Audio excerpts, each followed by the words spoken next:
Did you know that homebrew is dying? I just heard this. I had no idea.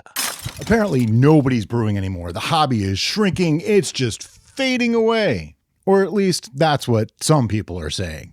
But let's talk about that because I don't think that's the whole story. So here's what people are saying. They're saying that homebrewing is dying. There's less people doing it. There's less interest in homebrewing content of any kind, whether it's like forums or online, YouTube, that kind of thing. Homebrew shops are actually closing up and the hobby just isn't what it used to be. Now, I think there's a little bit of a shift going on. So let me just explain a little bit more of what I mean. People used to go to their local homebrew shop and they talked to the experts that work there and they bought their products locally, which means they were browsing the shelves and they might buy extra stuff just because it was there or if the guy at the homebrew shop or girl told them that they needed it. Whereas now people are buying from Amazon, they're shopping online a lot more, they're buying from big box stores, they're buying from their grocery stores. So they're ordering ingredients instead of browsing, which actually leads to a different kind of purchase, though online browsing is actually probably more dangerous in that respect because you can find a whole lot more online and then you end up buying more. But the result is that the public perception is that the hobby's shrinking because homebrew shops are closing. You know, you're like your local homebrew shop. We don't actually have one in our area. We used to have two in the St. Pete area, or three. I think we had three. One of them closed. Another one was kind of on the way out. So even that, there's just fewer local homebrew shops. We hear about mergers and stores closing all the time. I think part of it is coming down to simplicity over complexity. There are brewers out there that want to know the most cutting edge techniques and they want to be at the top of their game. And there's nothing wrong with that. But I think what's happening is those people are becoming fewer and fewer in a large sea of brewers. And or they are less vocal because once you get to that point, learning from a guy on YouTube probably isn't where you're going to go. You're going to go for in-person learning. You're going to be going to people who are actual brewers.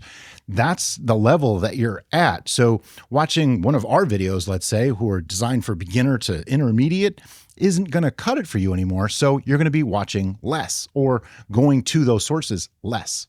What we're seeing is many people today actually just want something drinkable. They're not really searching for perfection. They just want to learn how to do the thing. It's a DIY project for them. So for that reason, they want simple and approachable. They're not looking to win competitions and medals and things like that. Though there's nothing wrong with doing those things. Many people are in it for that reason.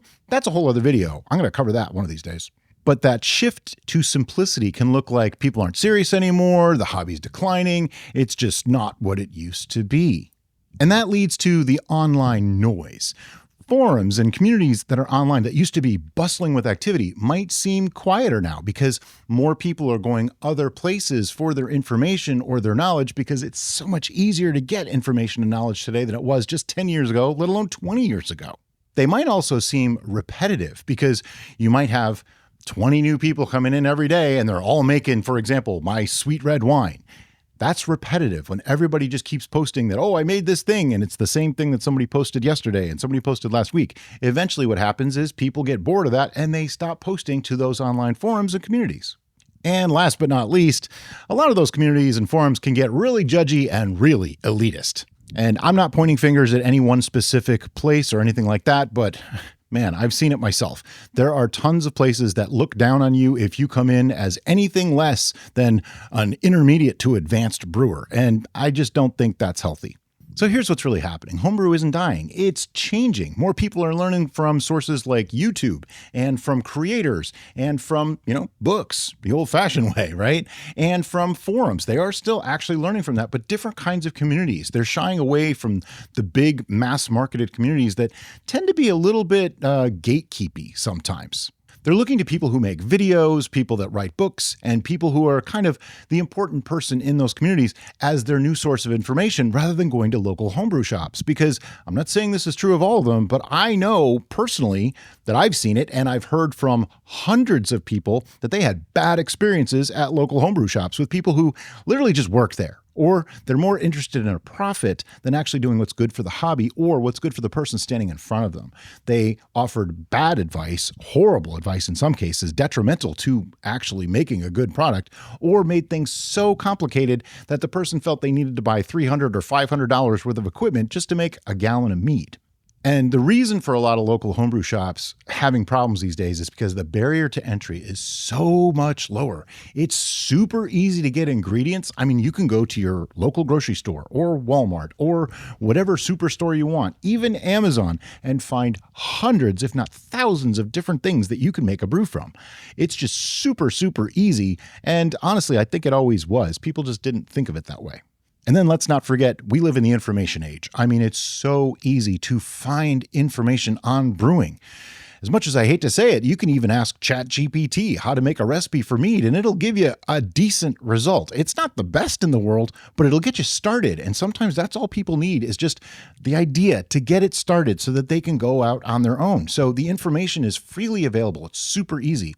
Back before we had the internet much, or before it was that popular, or before people were making a lot of videos about brewing, it was a lot harder to get this information. Granted, it's super easy and simple things that 100 years ago everybody knew, but today it's a little bit different because it's almost a forgotten art that has come back. So it's becoming so common that it seems like nobody's doing it anymore. But the new brewer mindset is actually more about simplicity. We're seeing this more and more all the time. For a while, we're hearing from people that wanted more advanced techniques, more difficult things. They wanted to advance. They wanted to graduate. And that's a word that was used a lot. I want to graduate from simple recipes up to other things.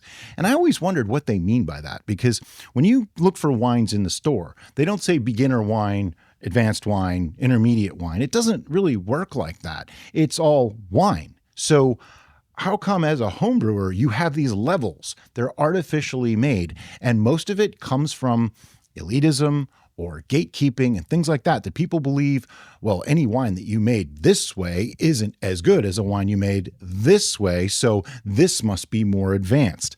That's not actually true. A lot of people today really don't want to use the extra additives. They don't want extra steps. They just want to make something simple that tastes good that they can share with their friends and family. To me, simplicity is actually growth. We're seeing a lot of people going back to small batch brewing. That way they get to experiment more, play with different ingredients, have a lot more variety. And the recipes are getting simpler too. We're not seeing so many people saying you have to have 27,000 ingredients in order to make a brew that tastes good. Usually, just a few things is all you really need to do something well. And then it becomes more about technique and method than just using some fancy ingredients. To me, that's not decline. That's accessibility. It's becoming way more accessible to be a home brewer these days than it's ever been. So here's my personal perspective. This is what I'm seeing every day as a person in this industry, in the field, okay? We have YouTube channels that cover homebrewing, whether it's wine, mead, cider, or beer. Every day, I hear from new brewers. Every single day. We get comments on our channels talking about, I just got started in the hobby. I just found brewing. I just discovered this. I just found your channel and decided I wanted to make something. All the time. Hear people saying, I'm making my first brew. I'm making my first brew. I'm trying this as my first brew. All the time, every single day. Another way that we know there's a lot of people getting into brewing is we're seeing tons of beginner questions. Stuff that you don't ask if you've made 2 or 3 or 5 or 10 brews. These are things that you ask before you start or when you just started out and maybe you think you messed up.